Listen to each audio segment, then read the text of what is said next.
Assalamualaikum warahmatullahi wabarakatuh. Alhamdulillahirabbil alamin wa bihi nasta'inu ala umri dunya waddin wassalatu wassalamu ala asrofil anbiya'i wal mursalin sayyidina wa maulana Muhammadin wa ala alihi wa sahbihi wa sallim ajma'in. Amma ba'du. Kawan-kawan, khususnya kaum santri dimanapun Anda berada, pastinya kalian tidak asing dengan kitab yang saya pegang ini. Kitab yang sangat tipis dan sulit dicari ketika tertumpuk dengan kitab-kitab yang lain. Akan tetapi kitab ini yang paling penting dan paling dibutuhkan ketika kita mempelajari ilmu shorof. Ya, kitab Al-Amthilah atas Ruqyah karya Kiai Haji Maksum Ali, salah seorang santri generasi awal Hadratus Syekh Kiai Haji Hashim Asy'ari yang paling produktif dengan karya-karya kitab monumental beliau. Bahkan banyak orang yang lebih mengenal dengan karya-karya kitab beliau dibanding dengan sosok beliau sendiri. Sehingga tidak salah jika Hadratus Syekh mengambil beliau sebagai menantu, dinikahkan dengan putri keduanya, yakni Ibu Nyai Hajah Khoria Hashim. Di sini saya lebih mengupas tentang sosok Ibu Nyai Hajah Khoria Hashim, seorang ulama putri yang hebat. Kehebatan beliau tidak lepas dari orang di sekitarnya yang luar biasa.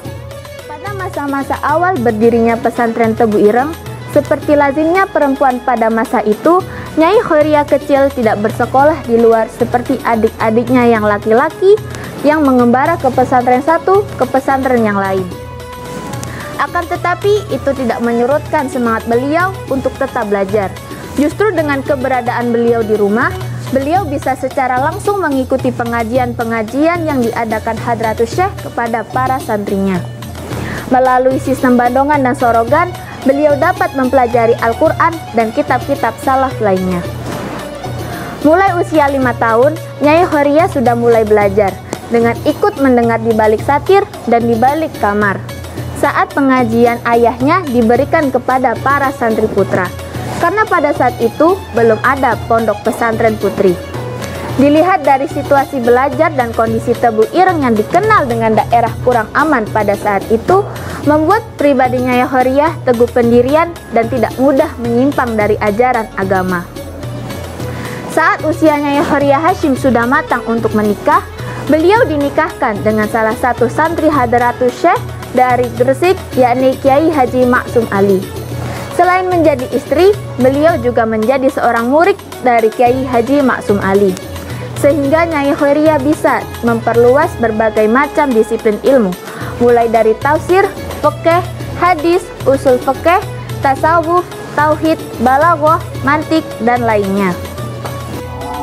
Selanjutnya, bersama Kiai Haji Maksum Ali, pada tahun 1921, beliau merintis pondok pesantren Seblak yang jaraknya 300 meter dari pondok pesantren Tebu Ireng. Atas restu dari Hadratus Syekh, pondok pesantren Seblak yang lebih dikenal dengan pondok pesantren putri ini terus berkembang seiring zaman dan hingga pada saat ini sudah berusia lebih dari 1 abad. Selain dikenal dengan keilmuan agama, Nyai Khoria Hashim juga menjadi pakar pendidikan. Terbukti beliau menjadi tokoh dalam pendirian Madrasah Lil Banat di Mekah, yang pada saat itu beliau hijrah ke Mekah setelah wafatnya Kiai Haji Maksum Ali. Selanjutnya perjalanan beliau di Mekah, beliau bertemu jodoh dengan Kiai Muhaimin dari Lasem yang pada saat itu menjadi pimpinan di Madrasah Darul Ulum Mekah. Melihat madrasah yang didominasi oleh laki-laki, maka pada tahun 1942, Nyai Khoria Hashim membuka madrasah khusus untuk perempuan. Setelah wafatnya Kiai Muhaimin, tidak berselang lama, Nyai Khoria Hashim kembali ke tanah air, kembali ke Tebu Ireng, dan kembali memimpin pondok pesantren Seblak hingga masa-masa sepuh beliau.